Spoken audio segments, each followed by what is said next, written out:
Hai guys, apa kabar kalian semuanya? Semoga kalian semua selalu mengalami momen-momen yang menyenangkan setiap harinya, serta selalu diberikan kesehatan. Oke guys, kali ini saya akan merangkum alur film yang berjudul Hideaway, keluaran tahun 2011. Film asal Inggris ini mengisahkan tentang sebuah keluarga yang mengalami sebuah kutukan, di mana setiap keturunan laki-laki di keluarga ini akan memiliki kekuatan aneh yang berbeda-beda. Film ini hanya akan berfokus pada seorang anak bernama James Parlong. Seperti apa kekuatan yang dia miliki? Kalau begitu langsung saja kita menuju ke alur cerita lengkapnya. Di awal film, seorang wanita bernama Katie terlihat akan segera melahirkan. Dengan mengadu kesakitan, dia berlari keluar rumah sambil memanggil Philip, suaminya.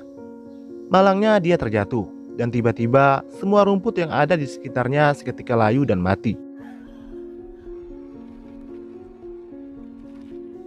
Philip lalu bergegas membawa istrinya ke rumah sakit menggunakan mobilnya.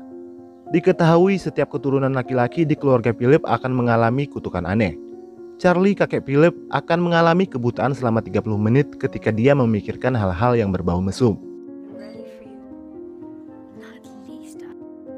Sementara Philip, jika dia merasa ketakutan, maka semua tenaga listrik yang ada di sekitarnya akan padam atau mati.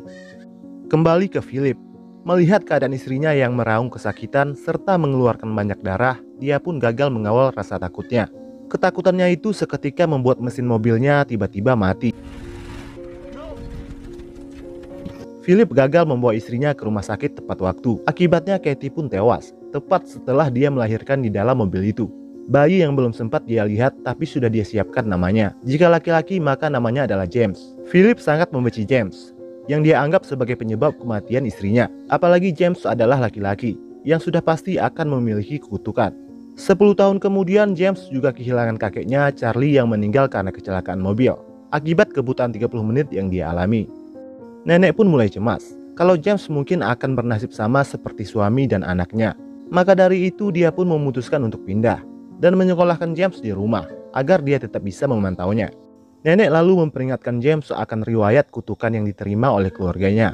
Tapi James justru menganggap kalau kutukan yang ada pada kakek dan ayahnya adalah sebuah kekuatan.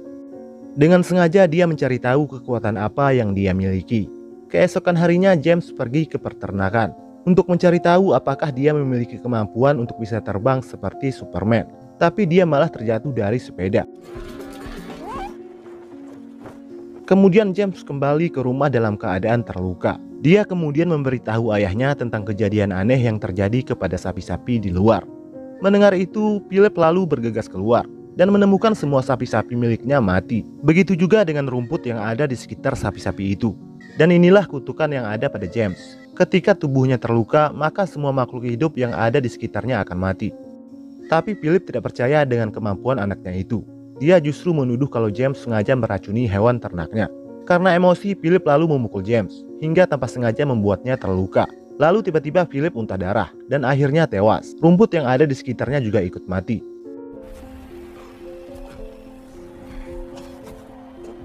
Merasa ketakutan, James kemudian berlari ke rumah dan menemukan kalau neneknya juga tewas. Semua itu disebabkan oleh kutukan aneh yang ada pada dirinya. James akhirnya sadar bahwa apa yang terjadi di keluarganya bukanlah kekuatan super seperti yang dia bayangkan, melainkan sebuah kutukan yang mematikan.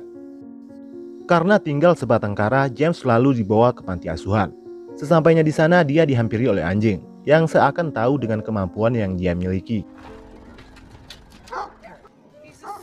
Di panti asuhan itu, James merasa sangat asing. Selain tidak terbiasa berada di tengah keramaian, dia juga takut kalau kutukan yang dia miliki akan membahayakan orang-orang yang ada di panti. Semua anak-anak yang ada di sana tidak menyukainya. Hanya satu anak yang mau berteman dengannya. Dia adalah Liam.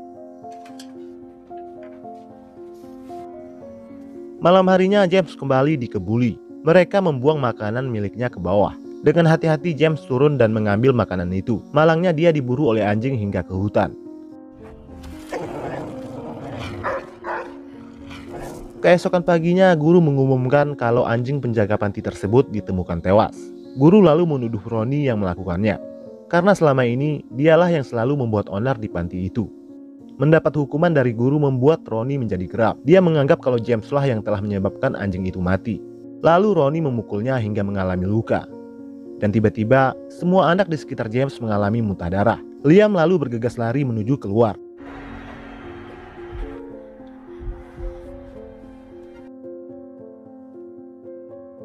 Semua orang yang ada di panti tewas. Hanya Liamlah yang berhasil selamat. James yang ketakutan kemudian meninggalkan panti dan berlari menuju ke hutan. 7 tahun kemudian, si film lalu berpindah di rumah sakit. Terlihat seorang pesakit kanker bernama May sedang diperiksa oleh dokter. May tanpa sengaja mendengar percakapan dokter dengan ibunya.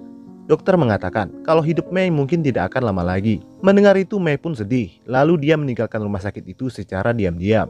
Di luar, dia bertemu dengan pasien lain. Dia adalah Liam, teman James yang berhasil selamat tapi menderita sakit-sakitan. Liam dan May dirawat di rumah sakit yang sama. Karena sering bertemu dan curhat, lama-kelamaan membuat Liam memiliki perasaan terhadap May. May kemudian berlari ke hutan, menyendiri dan meratapi nasibnya. Diketahui kalau sakit kanker usus yang dideritanya adalah warisan turun-temurun dari keluarga ayah May. May lanjut menyusuri hutan itu. Di tengah hutan dia menemukan sebuah gubuk tua, di mana di sekitarnya terdapat kerangka binatang dan pohon-pohon yang mati. Tak lama hujan pun turun. Karena kedinginan, May kemudian berlari menuju ke gubuk itu. Dia lalu mengetuk gubuk tersebut, tapi si penghuni tidak mengizinkannya masuk. Saat ingin meninggalkan gubuk itu, tiba-tiba si pemilik membuka pintu dan mengizinkan May masuk. Ternyata dia adalah James. Setelah kejadian di panti 7 tahun yang lalu, dia memutuskan untuk menyendiri di hutan dan menjauhi keramaian. Dia mengizinkan May masuk karena kasihan dengannya. May ketiduran di gubuk itu hingga semalaman. Keesokan paginya, May lalu meminjamkan Walkman miliknya dengan makanan yang dimasak oleh James. Lama tinggal di hutan membuat James merasa asing dengan benda yang modern. May lalu bertanya kepada James tentang keadaan sekitar gubuk yang seperti terkena serangan nuklir. Tapi James tidak menjawabnya. May kemudian pamit. Sebelumnya dia bertanya kepada James di mana letak sungai agar dirinya bisa mandi sebelum meninggalkan hutan itu. Diam-diam James mengikutinya. Terlihat kalau dia sudah mulai nyaman dengan kehadiran May. May lalu mengajaknya berenang, tapi James bilang kalau dia tidak bisa berenang. May lalu membuka diri dengan bercerita banyak tentang dirinya, termasuk penyakit yang dia derita.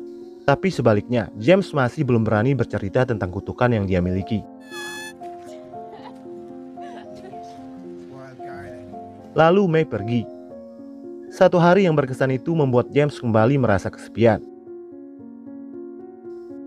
Sementara di tempat lain, Liam dan ibu May terlihat sangat khawatir karena May masih belum kembali.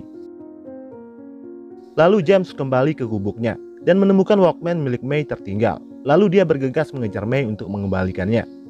May mendengar suara panggilan dari James dari kejauhan. Lalu tiba-tiba James terjatuh hingga terluka dan pingsan. Seperti biasa, seketika tumbuhan yang ada di sekitarnya layu dan mati. Pada saat yang bersamaan, May mencoba menghampirinya. Beruntung dia tidak sempat terkena oleh kutukan James. Sesampainya dia menemukan James tak sadarkan diri. Tak lama dia pun terbangun. Kemudian May membawanya kembali ke gubuk. Di hutan yang sama, polisi dan ibu May datang untuk mencarinya. Lalu May mendengar panggilan dari ibunya itu, tapi dia malah bersembunyi. Polisi kemudian memutuskan untuk kembali dan melanjutkan pencarian pada esok harinya. James bertanya, kenapa May tidak kembali? Lalu May bilang kalau dia tidak mau meninggalkan James yang sedang dalam keadaan terluka. Di gubuk itu, May kemudian mengobati luka James. Di sini keduanya sudah tampak saling menyukai satu sama lain. Sadar kalau kutukan yang dia miliki akan membahayakan nyawa May, James lalu meminta May untuk pergi dan jangan pernah lagi menemuinya. May yang keheranan kemudian bertanya, apa yang kamu takutkan? Lalu James menceritakan kekuatan mematikan yang dia miliki, termasuk saat insiden di panti asuhan. Setelah kejadian itu, dia bersembunyi di hutan selama berhari-hari dalam keadaan ketakutan dan kelaparan. Dia pun tanpa sengaja memakan buah yang beracun hingga mengalami muntah dan tak sadarkan diri. Tak lama seorang pria tua menemukannya dan membawanya ke gubuk. James yang dalam keadaan setengah sadar meminta bapak tua itu untuk menjauhinya. Tapi dia tidak peduli dan tetap mengobatinya. Beberapa jam kemudian dia pun terbangun dan menemukan kalau bapak tua itu telah tewas bersama dengan pohon-pohon yang ada di sekitar gubuknya. Semua itu akibat luka yang dialami oleh James saat bapak tua itu berusaha mengeluarkan racun yang ada di tubuhnya. Sejak saat itu James memutuskan untuk tinggal di gubuk itu dan tidak pernah lagi bertemu dengan siapapun agar tidak ada lagi yang menjadi korban atas kutukan yang dia miliki. Sampai pada akhirnya dia bertemu dengan May. Mendengar semua cerita dari James, May sama sekali tidak merasa takut dengannya. May bahkan bilang, "Aku memang akan mati, tapi bukan karena dirimu." May lalu merasa kedinginan, efek dari penyakit yang dia derita. Lalu James menyelimuti May dengan jaket panti asuhan miliknya. Kemudian mereka pun berpelukan hingga tertidur. Keesokan paginya James menemukan kalau May tidak ada di sampingnya. Dia menyadari kalau May telah pergi. Dan anehnya lagi, James melihat di sekitar gubuk itu beberapa tumbuhan kecil perlahan mulai hidup kembali, dan burung-burung pun kembali hidup dan berkicau. Mungkinkah kutukan yang dialami oleh James telah hilang? Dan apakah cinta di antara keduanya yang membuat tumbuhan dan burung-burung itu kembali hidup? James pun meyakini akan hal itu. Tak lama 3 orang polisi yang mencari May datang menuju ke gubuk tersebut. Lalu dia pun bergegas melarikan diri.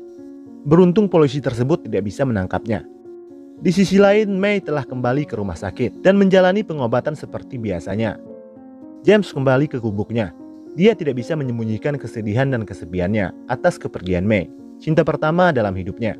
Lalu dia memutuskan menemui May di rumah sakit. Tidak hanya itu, dia juga membawa ranting untuk membuktikan kepada May bahwa kutukan yang dia miliki telah hilang. Dan cinta di antara merekalah yang menghilanginya. Di rumah sakit, polisi menginterogasi May tentang James. Tapi May bilang kalau dia tidak pernah bertemu dan melihatnya. Selesai itu, Liam pun menemuinya. Di sana Liam tanpa sengaja melihat jaket James yang dibawa oleh May. Liam sudah lama dendam dengan James, yang menyebabkan dia harus menghabiskan sisa hidup terbaring di rumah sakit karena penyakit yang dideritanya akibat kutukan dari James. Mendengar itu, May mencoba menenangkan Liam. Dia bilang kalau James tidak bermaksud menyakiti siapapun. Mendengar May, gadis yang dia cintai, membela orang yang paling dia benci, Liam pun marah besar. Kemudian dia menemui polisi dan kembali melaporkan tentang perbuatan James di panti asuhan dulu. Tapi polisi tidak percaya dengan semua ucapannya. Hingga akhirnya tubuh Liam pun melemah dan harus kembali dirawat. Pada malam harinya James sampai ke rumah sakit dan mengendap-endap masuk ke sana. Di rumah sakit yang sama, dokter memberitahu Ibu May tentang keadaan May yang tadinya sekarat secara tiba-tiba berangsur membaik. Kembali ke James, dia kesulitan menemukan ruangan di mana May dirawat. Tanpa sengaja dia masuk ke ruangan Liam. Liam pun menyadari akan kehadirannya.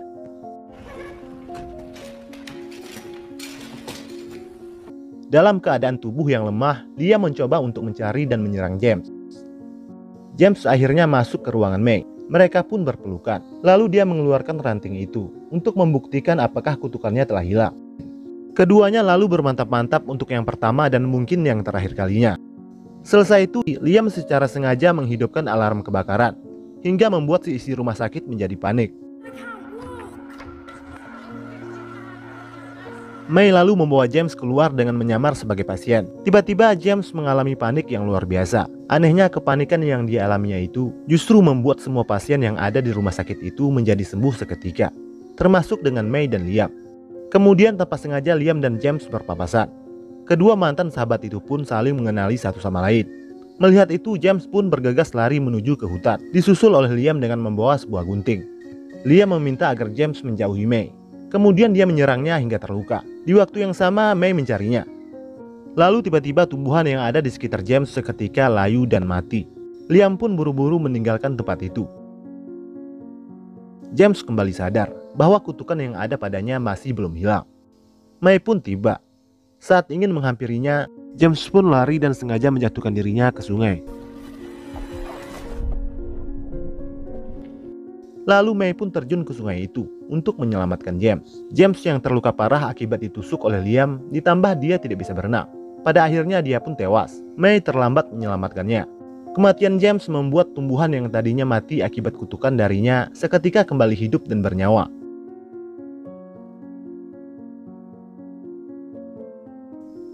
Scene film kemudian berpindah pada 10 tahun kemudian. Terlihat bahwa May telah memiliki seorang putri cantik, hasil hubungannya bersama James. Putrinya itulah yang pada akhirnya memutuskan rantai kutukan yang ada pada keluarga James. Dan film pun selesai. Kesimpulannya, kutukan yang ada pada James sebenarnya adalah kekuatan yang berguna bagi orang banyak. Terbukti saat dia secara tidak sengaja bisa menyembuhkan orang yang sakit kanker sekalipun. Tapi dia tidak tahu cara untuk mengendalikan kekuatan yang ada padanya. Apalagi saat masih kecil saja, kekuatan yang ada pada dirinya menyebabkan banyak manusia di sekitarnya tewas, termasuk ayah dan neneknya. Hal itulah yang membuatnya merasa bersalah. dan mengalami trauma yang mendalam. Hingga kehadiran Mei memberi sedikit harapan hidup dan cinta untuk yang pertama kalinya. Oke guys, secara keseluruhan filmnya lumayan seru. Cocok buat kalian yang suka film bergenre romantis fantasi. Kalau begitu sampai jumpa lagi di next video.